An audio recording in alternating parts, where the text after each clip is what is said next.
अगर बात ऊंची हो तो बहुत सारे लोग सुनते हैं।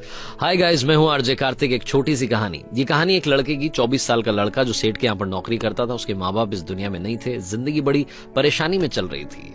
वो जाता था, रोजाना पैसे कमा करके घर आता था, खाना बनाता था, खाता था, सो जाता था। एक दिन उसने देखा कि उसने 4 चपाती और सब्जी बनाई।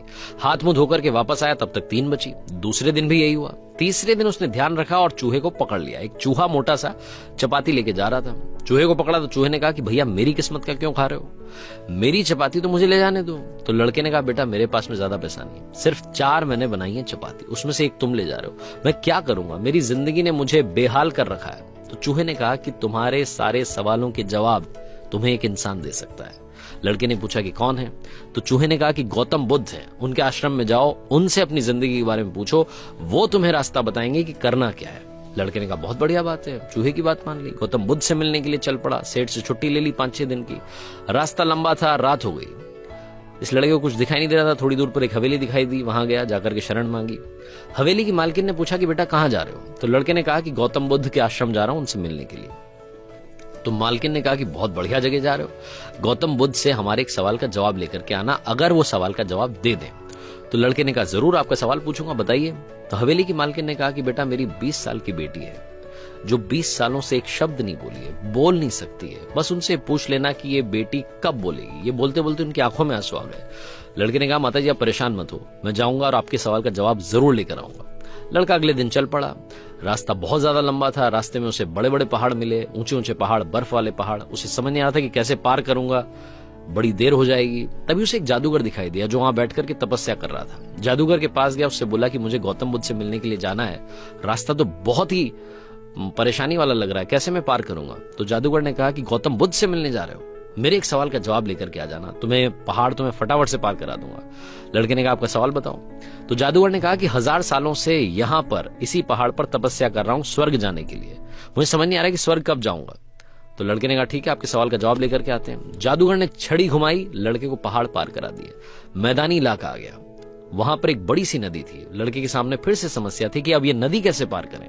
तभी उसे वहां पर एक बड़ा सा कछुआ दिखाई दिया। कछुए से मदद मांगी कि आपकी पीठ पर बैठा करके मुझे नदी पार करा दीजिए। कछुए ने कहा ठीक है। जब नदी पार कर रहे थे तो कछुए ने पूछा कि कहां जा रहे हो? तो लड़के ने कहा गौतम बुद्ध से मिलने जा रहा हूं। कछुए ने कहा वाह यार, बड़ी अच्छी जगह जा रहे हो, एक काम करना मेरे सवाल का जवाब ले आना। तो लड़के ने कहा कि आपका भी सवाल बताइए। तो कछुए ने अपना सवाल बताया कि मैं बड़े टाइम से 500 सालों से इसी नदी में हूं और ड्रैगन बनने की कोशिश कर रहा हूं, ड्रैगन कब बनूंगा ये बस पूछ करके आ जाना। लड़के ने कहा ठीक है। लड़का पहुंचा आश्रम में, गौतम बुद्ध के पास। प्रवचन चल रहा था, प्रवचन खत्म हुआ। गौतम बुद्ध ने कहा कि हर कोई मुझसे सवाल पूछ सकता है, लेकिन सिर्फ 3 सवालों के जवाब दिए जाएंगे। अब लड़के के सामने समस्या थी कि किसके सवाल को ड्रॉप करें, किसका सवाल छोड़ें और किसका पूछें। लड़के ने सोचना शुरू किया। सबसे पहले हवेली की मालकिन नजर में आई, ध्यान में आई। तो उसे लगा कि वो तो अपनी बेटी का इलाज कराना चाह रही है, उनकी बेटी बोल नहीं रही है, उनकी आंखों में आंसू थे, उनका सवाल पूछना जरूरी है। दूसरी जो तस्वीर उसके दिमाग में आई, नजर में आई, वो आई जादूगर की। जादूगर 1000 साल से वहां तपस्या कर रहा है बर्फ के पहाड़ में। तीसरी तस्वीर आई कछुए की, जो 500 साल से नदी में ड्रैगन बनना चाह रहा है। फिर लड़के को अपनी तस्वीर नजर आई, जो सेठ के यहाँ पर एक लड़का नौकरी कर रहा है। लड़के ने सोचा कि मैं तो नौकरी कर ही रहा हूँ, खाना खा ही रहा हूँ, ठीक चल ही रहा है, थोड़ी और मेहनत करूंगा, कुछ बदलूंगा। इन 3 लोगों की जिंदगी में बदलाव लाना जरूरी है, इन 3 के सवाल पूछने जरूरी है। लड़के ने गौतम बुद्ध से तीनों के सवाल पूछे।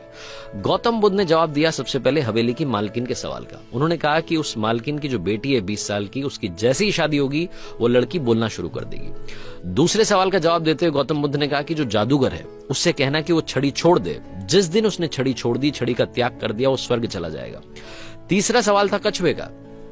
गौतम बुद्ध ने कहा कि उस कछुए से कहना कि अपना कवच उतार दे, जिस दिन उसने कवच उतार दिया उस दिन वो ड्रैगन बन जाएगा।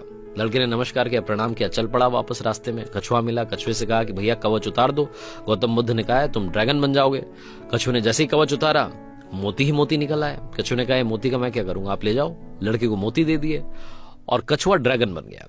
थोड़ा आगे चला तो जादूगर मिला। जादूगर को जाकर के कहा कि भैया आपको छड़ी छोड़नी पड़ेगी, तभी आप स्वर्ग जा पाओगे। जादूगर ने कहा ये लो छड़ी छोड़ दी, ये छड़ी तुम रख लो, मैं स्वर्ग चला जाऊंगा। जादूगर स्वर्ग चला गया। और अब आई बारी तीसरे सवाल की। ये पहुंचा उस हवेली में जहां मालकिन ने सवाल भेजा था। मालकिन से जाकर के बोला कि मालकिन आपका जो सवाल था उसको जवाब मिल गया है, आपकी 20 साल की बेटी की जिस दिन शादी हो जाएगी उस दिन ही बोलना शुरू कर देगी। उन्होंने कहा क्या बात है, तो देर कैसी, मेरे सामने ही तो दूल्हा बैठा है, तुमसे बढ़िया लड़का कौन हो सकता है। लड़की को बुलाया गया, लड़के ने लड़की को देखा, लड़की ने लड़के को देखा, शादी करा दी गई। और जैसे ही शादी हुई, लड़की ने पहली बात बोली कि आप तो वही हो जो उस दिन रात में हमारे यहाँ आकर के रुके थे। लड़की ने बोलना शुरू कर दिया। लड़के के पास में जिंदगी में पैसा आ गया, क्योंकि मोती मोती आ गए, जादूगर की छड़ी आ गई, ताकत आ गई, और शादी भी हो गई। लड़के की जिंदगी सेटल हो गई, सिर्फ इसलिए क्योंकि उसने अपने सवाल का त्याग कर दिया था। इस दुनिया में जो जहाज होता है, जब किनारे पर होता है तो सुरक्षित होता है, सबसे ज्यादा सेफ होता है, लेकिन उसे दूसरे किनारे पर जाने के लिए इस किनारे का त्याग करना पड़ता है, लहरों से भिड़ना पड़ता है, मुकाबला करना पड़ता है। इस लड़के ने जब तक अपना सवाल नहीं छोड़ा था, इसको जवाब नहीं मिले थे। ये छोटी सी कहानी लाइफ में बहुत बड़ी बात सिखाती है। अगर आप कुछ कमाल करना चाहते हैं तो त्याग कीजिए उन बुरी आदतों का, आलस्य का। सुबह जल्दी उठना शुरू कीजिए, अपनी लाइफ में जो बैड हैबिट्स है उन्हें हटाइए, तभी जाकर के आप कमाल कर पाएंगे। आरजे कार्तिक एक बार फिर आपसे कहेगा, कर दिखाइए कुछ ऐसा कि दुनिया करना चाहे आपके जैसा। हर सोमवार सुबह 9:30 बजे मेरे चैनल पर देखिए एक नई कहानी।